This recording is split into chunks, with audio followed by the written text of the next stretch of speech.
Hai hai, di sini kita akan sedikit belajar tentang psikologi, khususnya dalam bab perilaku prososial. Seperti yang kita ketahui, manusia adalah makhluk sosial, di mana artinya manusia tidak akan dapat hidup sendiri. Manusia pasti memerlukan adanya orang lain. Di dalam interaksinya, manusia seringkali melihat orang lain yang perlu pertolongan atau bahkan dia yang memerlukannya. Namun, ada beberapa hal yang mempengaruhi apakah manusia akan memutuskan untuk menolong orang lain atau tidak. Berikut ini kami akan memaparkan beberapa hal tentang perilaku menolong. Faktor pemberian pertolongan.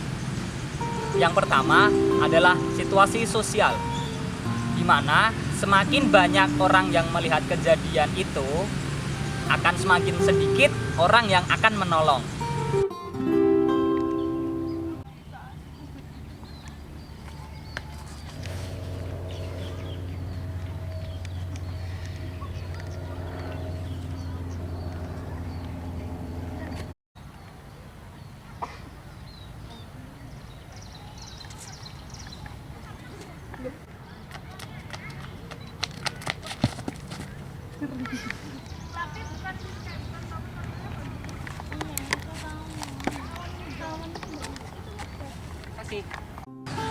Pertanyaan yang muncul, kenapa ada perbedaan antara situasi 1 dan situasi 2?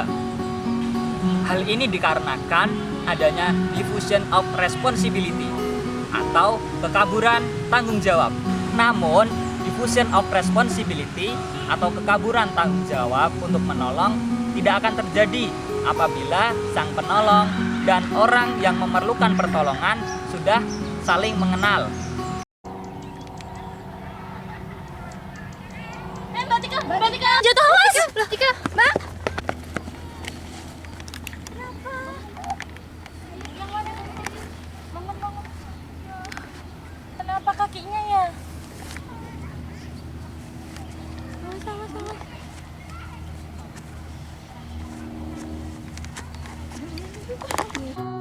Selanjutnya, seseorang akan lebih senang memberikan pertolongan kepada orang yang memiliki daya tarik tinggi, misalkan orang yang mempunyai kecantikan.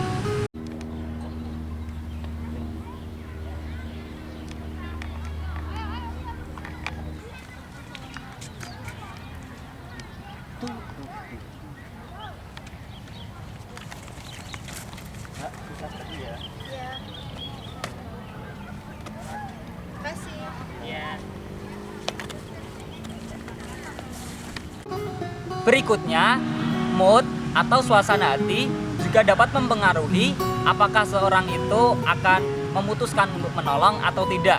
Menurut Myers, orang yang baru saja melihat kesedihan atau tertimpa kesedihan cenderung lebih sedikit akan memutuskan untuk menolong daripada orang yang baru saja menerima kebahagiaan.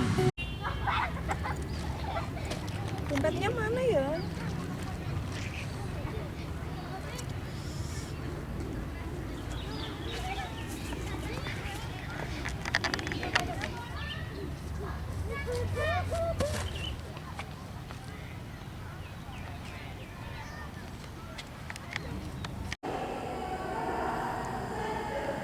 Alhamdulillah.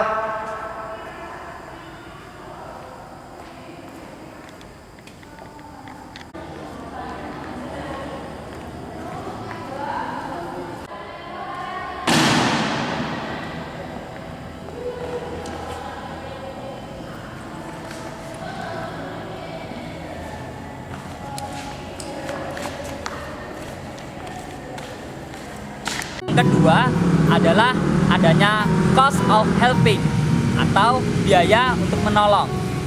Akan ada biaya atau cost tertentu ketika seseorang memutuskan untuk menolong seseorang yang lain. Biaya tersebut dapat berupa materi seperti uang dan sebagainya, serta berbentuk psikologis seperti perhatian, empati, dan sebagainya. Hal ini juga dapat dikatakan sebagai victim cost atau biaya yang ditanggung oleh penolong untuk mengembalikan korban ke kondisi semula.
kalau terus ya.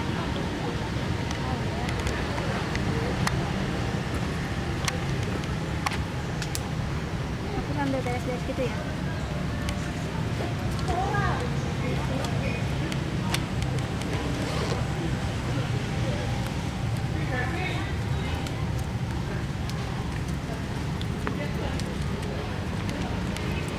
Oh iya, makasih ya dok. Iya, sama-sama.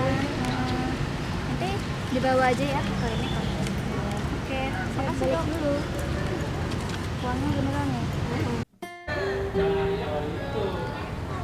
Yang ketiga adalah norma. Hampir di semua masyarakat ada norma bahwa menolong adalah suatu keharusan.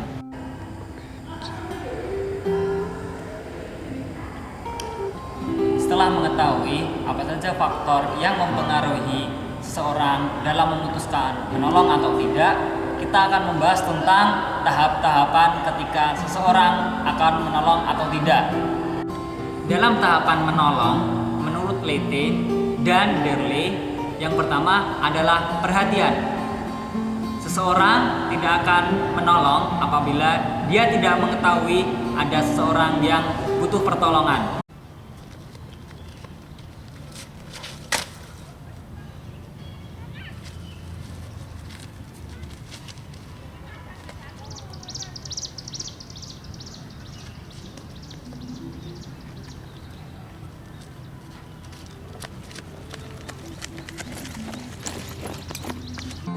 Yang kedua adalah interpretasi situasi. Seseorang ketika dia tahu bahwa ada seorang yang membutuhkan pertolongan, dia akan berpikir sejenak apakah dia akan menolong atau tidak. Hal itu tergantung situasi diri dan lingkungan sekitarnya. Yang ketiga adalah asumsi tanggung jawab personal. Selain mempertimbangkan situasi diri dan lingkungan, seorang penolong juga akan berpikir apakah itu menjadi kewajibannya untuk menolong atau tidak. Yang keempat adalah pengambilan keputusan. Hal terakhir adalah pengambilan keputusan bahwa seorang itu akan menolong atau tidak.